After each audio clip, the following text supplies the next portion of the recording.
So first of all, let me just thank you for this opportunity. I mean, I haven't had the opportunity to thank Bill and all the organizers of this and the folks at Georgia State and anybody that had anything to do to make this happen. But if you go ahead and just pat yourselves on the back, give yourselves a round of applause, I'd appreciate you doing that. Because I know none of these things are easy to do, and I know for some of you it was your first time to Atlanta. So welcome y'all. And once again, thanks for being here. I'm going to I have a backdoor way of getting to the punchline. So first of all, I just want you to write down the word tip, T-I-P. And we'll get back to that, okay?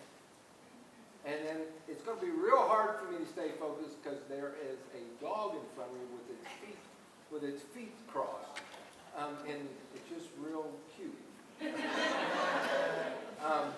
But I know there are colleagues here. I know Bill Hall over here on the left of me, participated in some of those earlier protests. And Cindy Jones over here, from San Diego, was writing about the movement before anybody else was writing about it. And then I know there are a number of people in this room who I still haven't returned your email or phone call, but I'll get around to it. And there is one person I see at the table over here by Cindy's table, that if she would stand up now, that is wearing the ADA 25 t-shirt. And you can turn around now. Thank you, Diana. Good job. But shameless plug, you can go online and buy those. But I know on the website, what I tried to find was the shortest history of disability rights I could find. And it was written by a former colleague, and I know Cindy remembers Tim Cook, and it's called A Little History Worth Knowing. And so at some point, if you haven't had an opportunity to read that or see that, I want you to read it. It's one page, that basically summarizes hundreds of years of treatment. Now let me ask questions. I always like asking questions.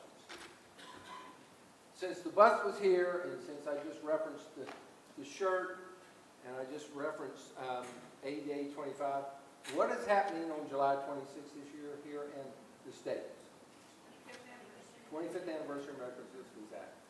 Now I'm asking a second question. Regardless of where you are around the world, you have to answer this question positive and negative. Is disability seen as positive, or is disability seen as negative? Everybody who thinks disability is seen as negative, please raise your hand or raise your hand. 25 years after the ADA, the majority of people around the world still see disability negative. Is that a fair statement? Huge problem. How many ever participated in public protest? I'm proud.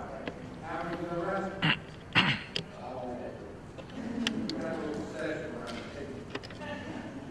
Alright, how many of you right now own a home? How many of you would like to own a home that, one, you could resell to anybody, two, anybody can visit, three, if something changes in your life or something close to you, you would have to spend a lot of money renovating. And four, you say, so how many would like to own in that kind of home? And once again, how many own that? Anybody want to kind of describe how two hands are? I saw one hand. Right. So guess who's not coming in? Me. Who's wheelchair user on stage. So here we are, a group of enlightened folks who do some very important work around the world that recognize disability as negative, that have protested, in some cases been arrested, and yet you don't embrace your own home being accessible and inclusive to all. So how are we going to build community if we don't test it first? TIP. Now, what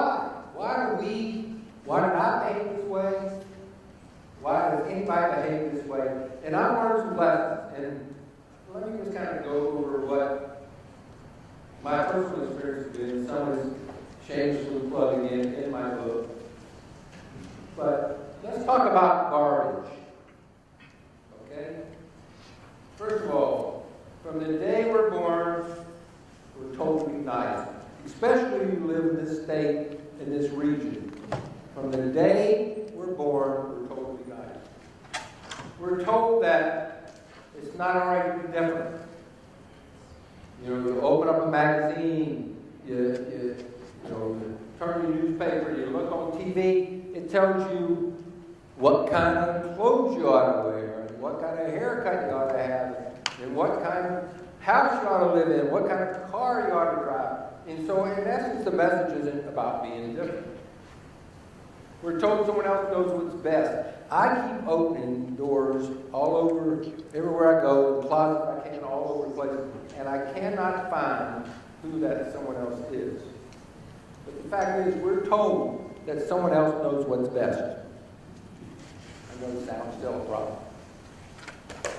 We're also spend more time. Now, I don't know if this is your personal experience, but I know as a kid growing up, my personal experience was I spent a lot of time trying to do things to be liked versus time figuring out how to like myself. Blend in, fit in, assimilate. We're all familiar with it, right? Why would we want to bring attention to our difference? And I'm convinced after working at a rehabilitation hospital for the last, most of my adult career in 2 different places, that the reality is not many people with disabilities want to advocate for themselves because they're still not comfortable with who they are. And if you haven't identified yet and said, this is me, this is us, I'm part of the solution, I can be part of the problem. But most people with disabilities, 1, don't do that, or 2, aren't encouraged to do that. And so, why would you want to say, I'm proud of being negative? You get it? I'm not going to bring attention to myself or to a problem because guess what? That might bring attention to me.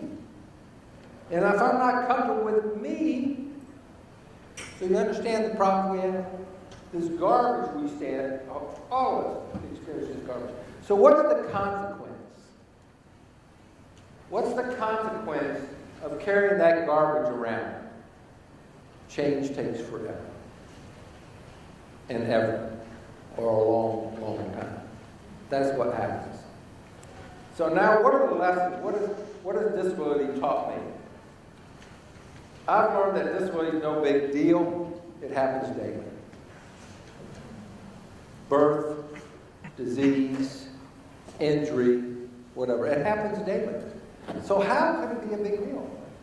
How could it be so cataclysmic, tragic, whatever, when it happens every second of every day? In fact, the few minutes I've been on this stage, it's happened tens and tens of thousands of times around the world. Google just put something up. 1 billion people with disabilities around the world. And they've got a contest going on right now. Begin to be creative about addressing the needs of 1 billion people around the world. So it's not a minority either, is it?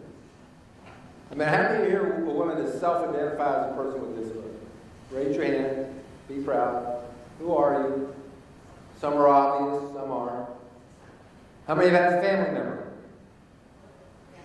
Colleague, friend. If I keep asking questions, all the hands are going to go up. So it's not this classical minority group of people that, there's only so that many of you. Now, I'm always fascinated when I was injured, the figure used to be, and I was injured about 44 years ago, this classical number used of 1 in 11 people had disabilities. And last I heard, 1 in 5 in this country have disabilities. So guess what? It's not going away. I can remember the CDC working on prevention of disability around the world. And what's interesting is a number of years ago, it's now prevention of secondary complications. An acknowledgement that disability is here to stay. And so at some point, disability becomes a reality and a consequence of living a long time and interacting with your environment. So someone said, well, you're trying to make disability normal. Okay. Because it is. It's very normal. Now, I had a great conversation. Some of you know Jenny Thornburg. You know. My first interaction with her was she had Mr. Rogers, the TV show, down here in Atlanta for an Access Sunday. And before that Sunday, we were at a small gathering in Shepherd in their auditorium. And we were sitting in a nice oval and we're going around introducing ourselves to who we were. And so I introduced myself and I said, by the way, I want to know who in this room created pity. Does anybody want to tell me who created pity? It's going to be a real interesting research for you to do it. It was people of faith. Created the concept of pity. And what have been the consequences for hundreds of years of pity? Not enlightened policy, right? What used to happen every Labor Day in the States here? Right. That appeals to what? Yeah. It's not like 7-Eleven gets up and says, we'd like to announce the fact that we hired 50,000 people with disabilities in our company and that all our stores are now accessible. It says, here's $1 million so that your kids can go to camp and. So we're all experiencing, unfortunately, the results of something that was, I'm sure, sincere, but pity is still something that creates a lot of barriers. So, what else have I learned about disability? That disability teaches us not to take things for granted. This is a simple exercise. I know I'm going one-on-one on you here, but I want you, if you can, take your arms and put them behind your back for a second.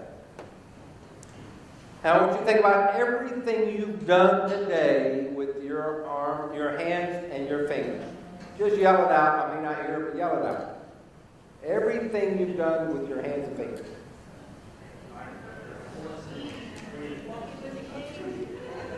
Tweeting. Thank you, Mark. All right, you pull it back out. Now, how many of you took most of that for granted? So disability teaches us not to take things for granted. When I was injured 44 years ago, it was like, I really want that donut, that Krispy Kreme hot donut. But someone's going to have to feed it to me. I really want that piece of sweet corn on the cob. But someone's going to have to hold it. Now take your hands and put them behind your back again. Or imagine it. And now you've got an itch on your nose. And I want you to figure out a way to take care of the itch. I got a knee. I got a table. Come on, this is an enlightened group. I just saw the answer. Over here on the left, someone actually used somebody else. What a concept. You know, our culture, let's go back to this garbage. The culture of, how many of you here like to do everything for yourself all the time? Therapy awaits you. Okay? I mean, the reality is therapy awaits you. Because we're caught in this, you're independent or you're not. And if you aren't, you're less than. It's a paradigm that has to change.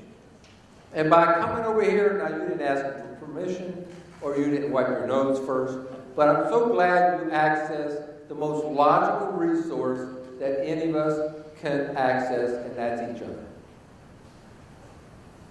So it is about independence. Can we really solve the world's problems without each other? So it is about independence, and that's the paradigm. So what else did disability taught me? Disability isn't the problem. And it took me a number of years. Well, it's because of you people in wheelchairs that you have to have a lift to get on the stage. Or it's because of you people in wheelchairs that drive that you need a parking place that has extra space on the side of it so you can get out of the car. Because you're a woman, because you're a person of color, because your sexuality isn't the same as mine, you're the problem. We have a history of that, don't we? In this country and around the world, where we make the difference the problem. And what began to happen in the 70s in particular was that some people with disabilities claimed their identity. And some began to rock the boat. And some began to get in people's faces. And some began to say, I'm not the problem. I'm happy to be part of the solution, but my difference isn't the problem. And you know what happens when people who are different decide to do that? That's when revolutions begin. When you take back the control, that's when revolutions begin. And in some ways, that's what the disability rights movement is about. It's a revolution that's trying to flip, that paradigm. And it's trying to make disability normal. And it's trying to facilitate relationships. So, we all have a lot of garbage. And there's opportunity to learn a lot more. So let me just talk about that revolution in a different way. Revolutions begin when people who are defined as problems gain the power to redefine the problem. It's about redefining the problem. It's attitudes. It's public policy. Right? It's physical access. So, let me steal from, because everything I say is not original, it's just kind of reframed. I think we all go through 4 stages in developing our conscience. Okay? The first one is we've got to quit ignoring and denying reality. Once again, you go back to mainstream media and you're bombarded with messages. And so what happens a lot of times is people tune out from those messages. Because it's hard to deny that Frank Barham, who was rolling his chair from Atlanta to Savannah, was killed doing that. It's hard to constantly be bombarded about what's going on in the Middle East. It's hard about the dynamic between the police and young folks. It's hard to deny that. I mean, it's easier to deny that. It's easier to ignore that because it takes a lot of emotional energy to deal with it personally. So I think the first stage that we all go through is we have to quit denying and ignoring reality. You have to tune in to people that are different. You have to engage in things that you've never done before if you truly want to understand what's going on. The second phase I think people go through is you have to, it kind of sounds cute, you have to dare to be aware. You invite a guy like me to come up there, you feed me a free lunch, say whatever you want to say, and then I leave. So, you dare to be aware. The third phase is totally up to you.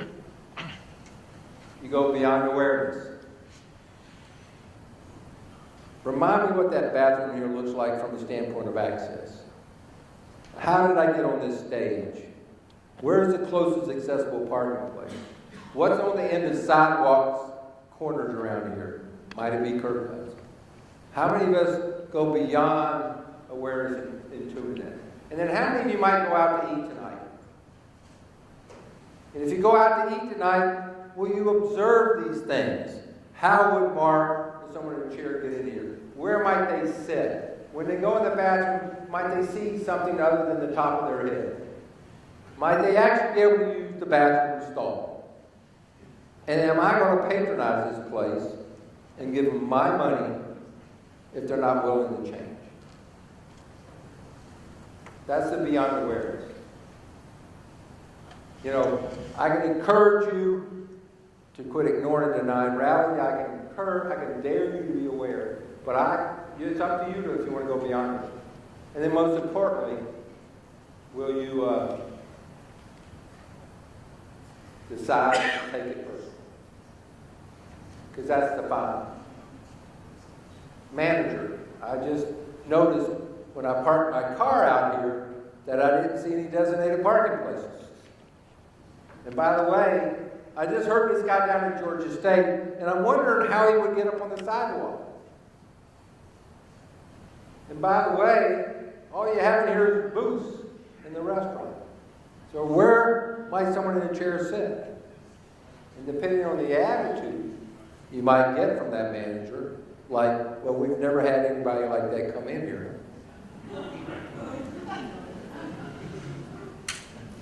Duh. Depending on that attitude you get, you know, what do you do with it? You obviously don't want my business. You don't want their business. You don't want their family's business. Or, in essence, the 100% of the hands that would have gone up in this room if I had kept asking these questions. And that's where you've got to take it personally. It's not about me. It's not about ADAPT. It's not about other independent living centers and other disability rights groups, because it's about all of us.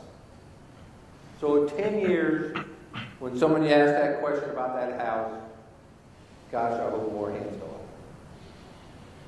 Because we have to take it personally. And it's not easy. It's not easy. So, let me jump into something that's a little lighter. No, not really.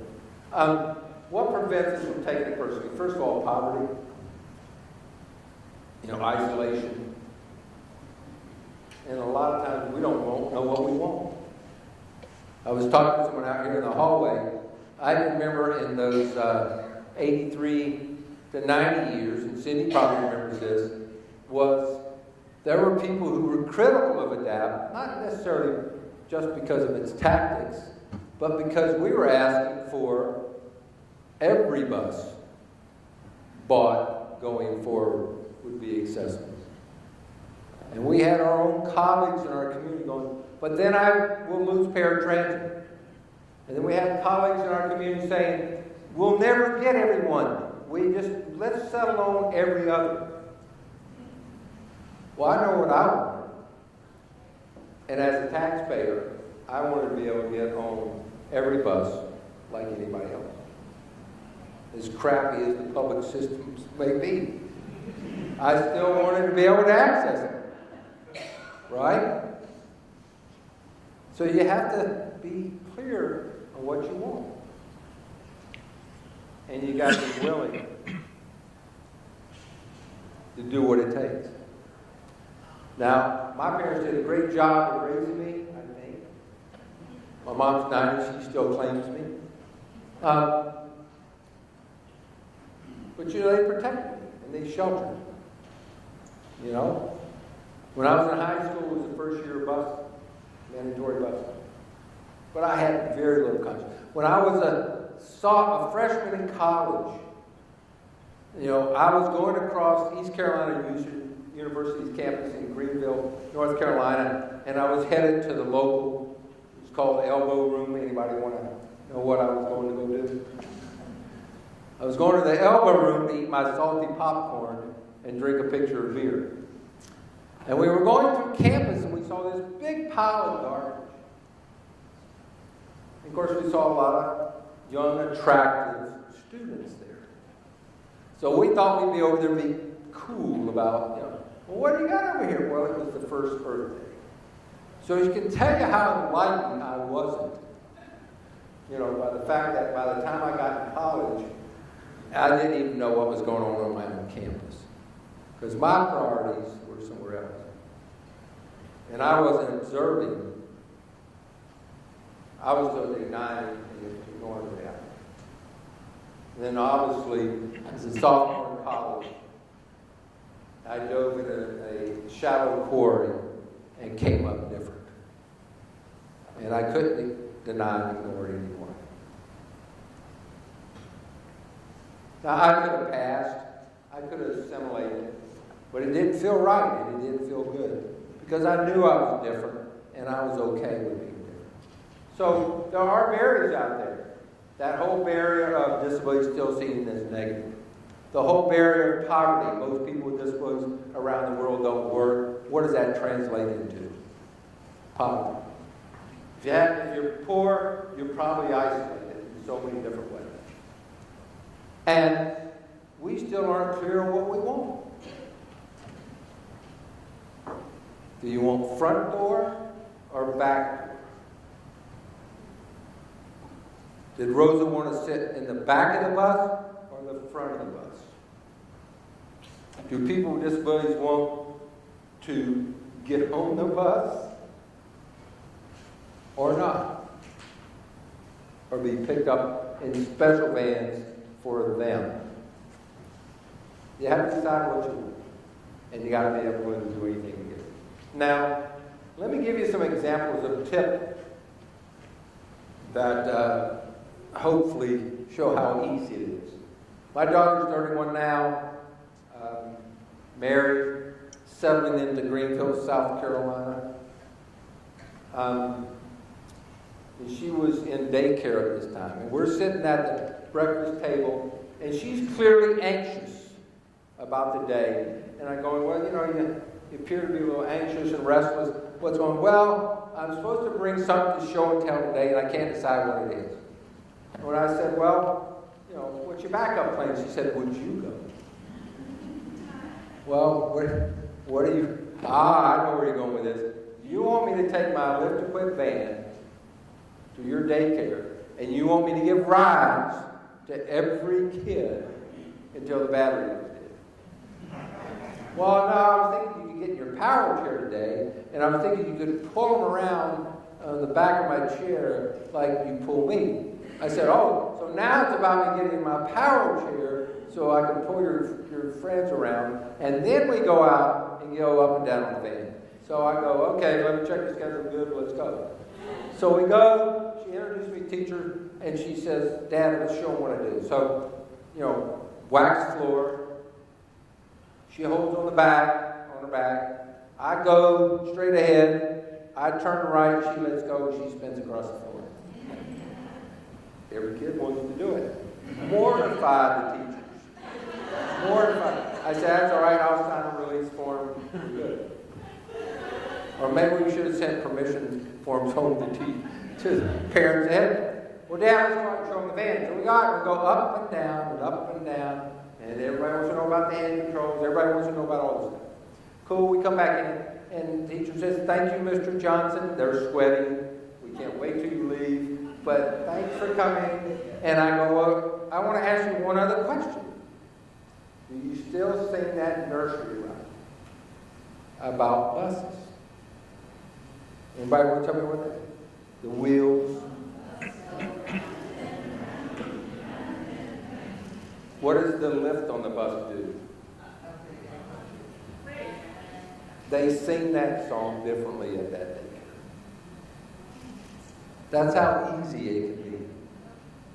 It's not always about being in the street or about risking arrest or about getting arrested or about spending 3 days in a Phoenix jail not knowing what, totally confident that you're doing what you need to be doing. Right? All that's important, but it can be easy and it can be fun. People call me every day frustrated and pissed off about something. I'm something great. I said, imagine yourself holding a shovel. They go, what? I say, imagine yourself holding your shovel. Because the people that don't want to listen are holding the shovel. And you're going to push them to the point to where they start digging their own. And it's much more fun to look at it that way than it is to get angry and have it consume your soul.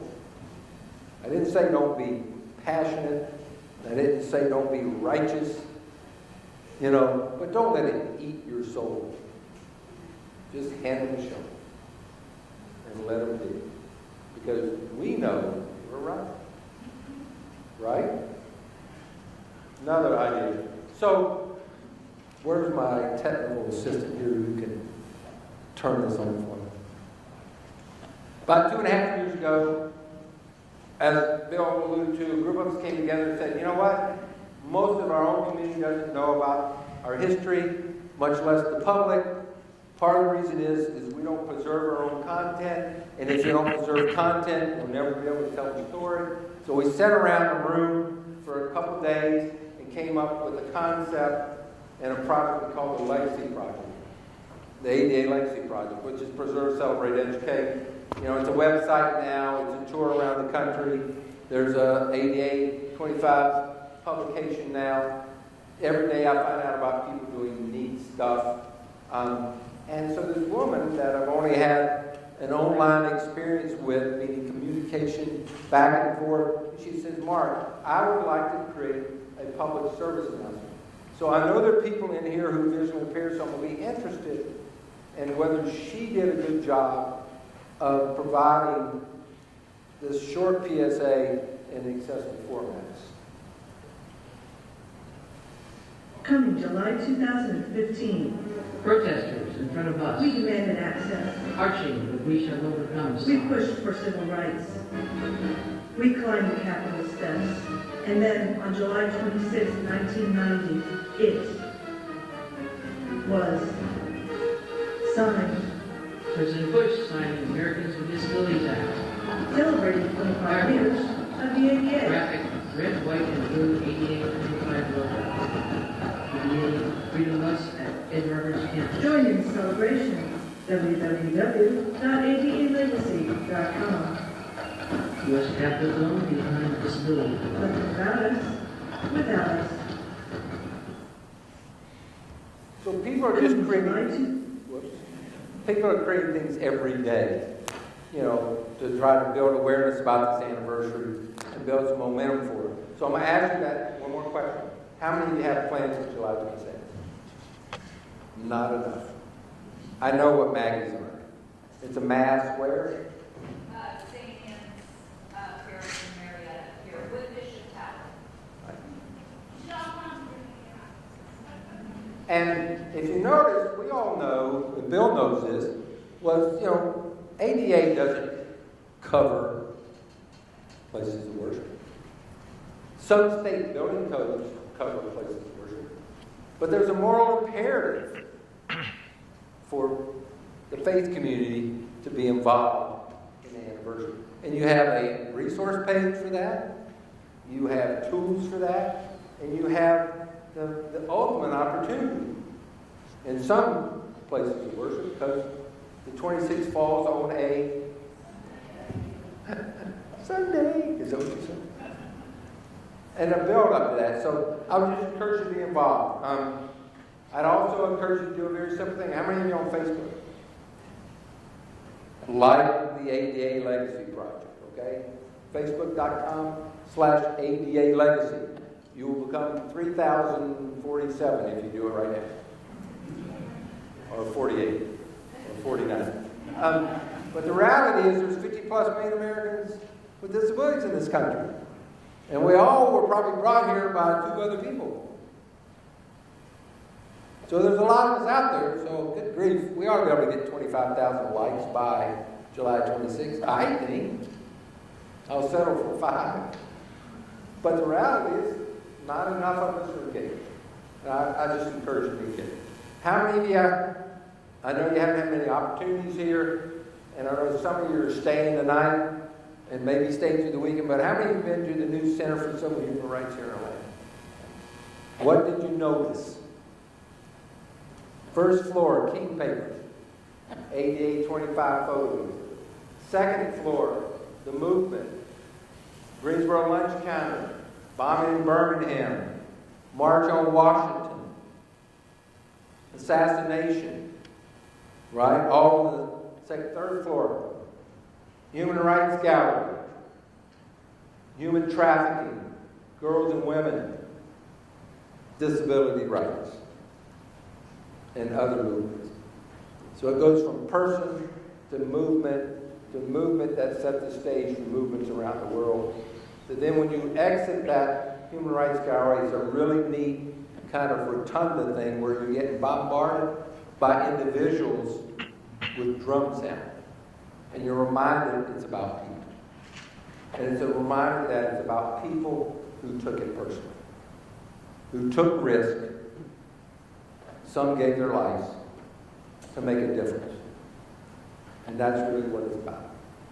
So if you don't have an opportunity to go there this time around, y'all come back. All right? But it's an opportunity, and I would encourage you to do it if you still have it. Now, I only have 2 more minutes left. You doing good? My book. This is my honorarium. I get to talk about my book. Is that right? I mean, the lunch was good, but if I could sell a couple books, well, I'll sell a couple books. Some people have tried to label just what my faith is. Some people have called me an emergent Christian, whatever that is. But somebody Google it for me, okay? I was born.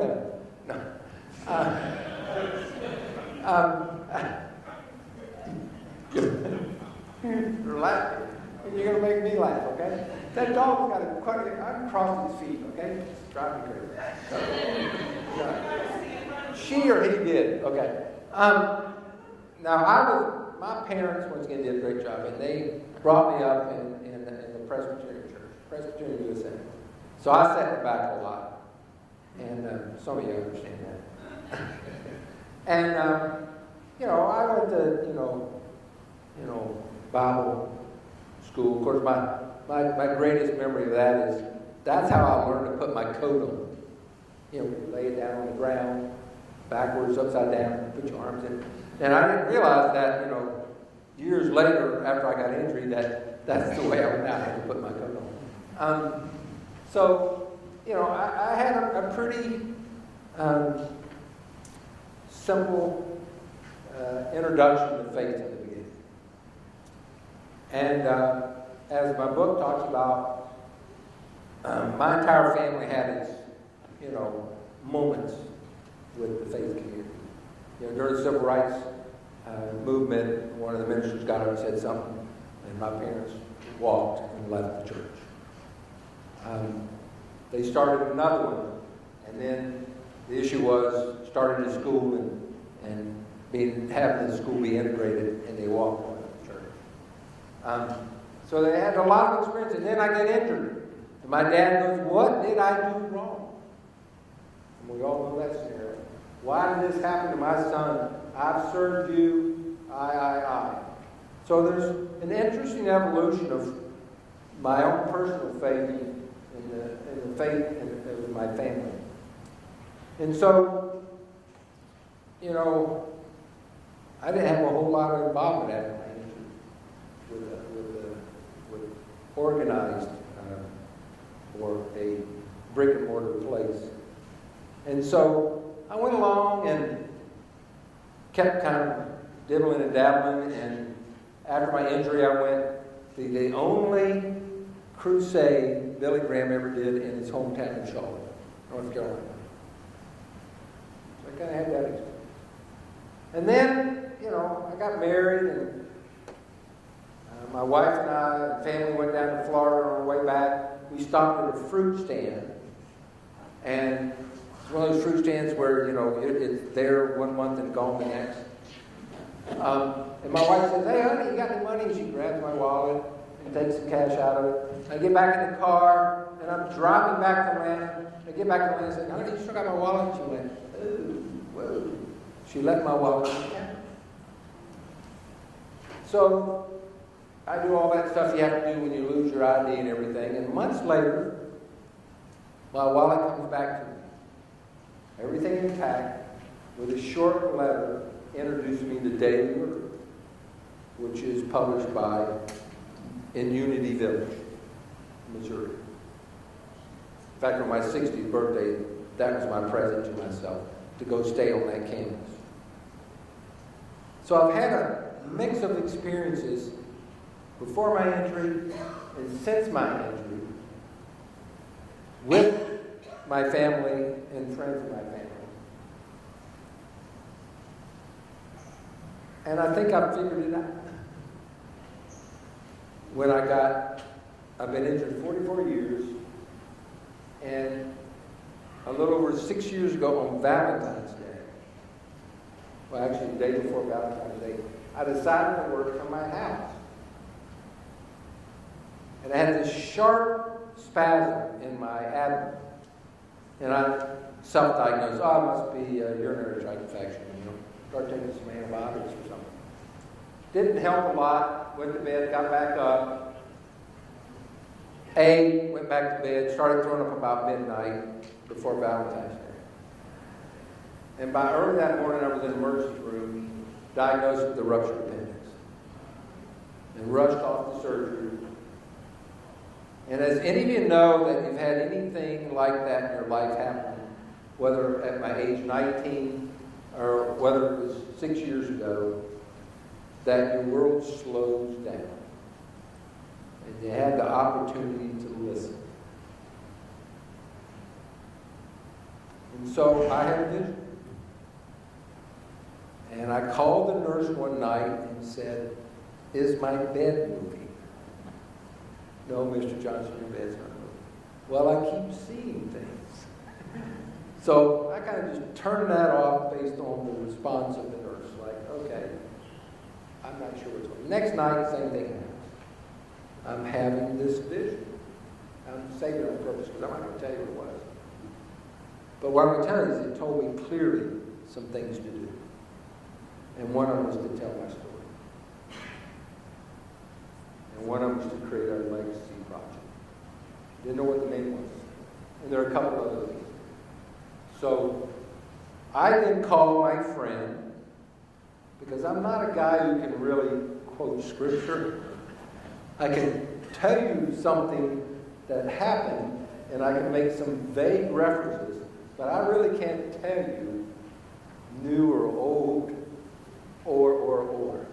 So I called a friend of mine. Her and her husband graduated from Duke Divinity. He's a Methodist minister. And I know she likes to write, and I know I like to read, but she's never written a book, and I don't read books. So we made a perfect team. And so when you look at that book and you see the title across it, you see Mark Johnson's name in big letters, it really needs to be reversed. Because she basically wrote the book. And all I did was provide these life experiences that then she could reference Scripture. Billy Graham was preaching to a lot of young people that night, and I was a young person, about Daniel and service. Right? So she added that component to my story. So I had to give her credit for that first. But it took us 6 years to write it. And so hopefully, if somebody will feel inclined, read it, give me your honest opinion about it, and we'll go from there. But what I learned was the last chapter is an epilogue called Hope. And there was an 8-year-old that at that time, she's in her teens now, where we just connected. You know, when I go out to the mailbox or I get home from work, or people be playing little games in the cul-de-sac or whatever, we connected. And when I would leave for work or come back from work or see her, I'd always wait. Now, anybody want to tell me what my hand looks like now? It's a fist, because I'm not able to extend my fingers.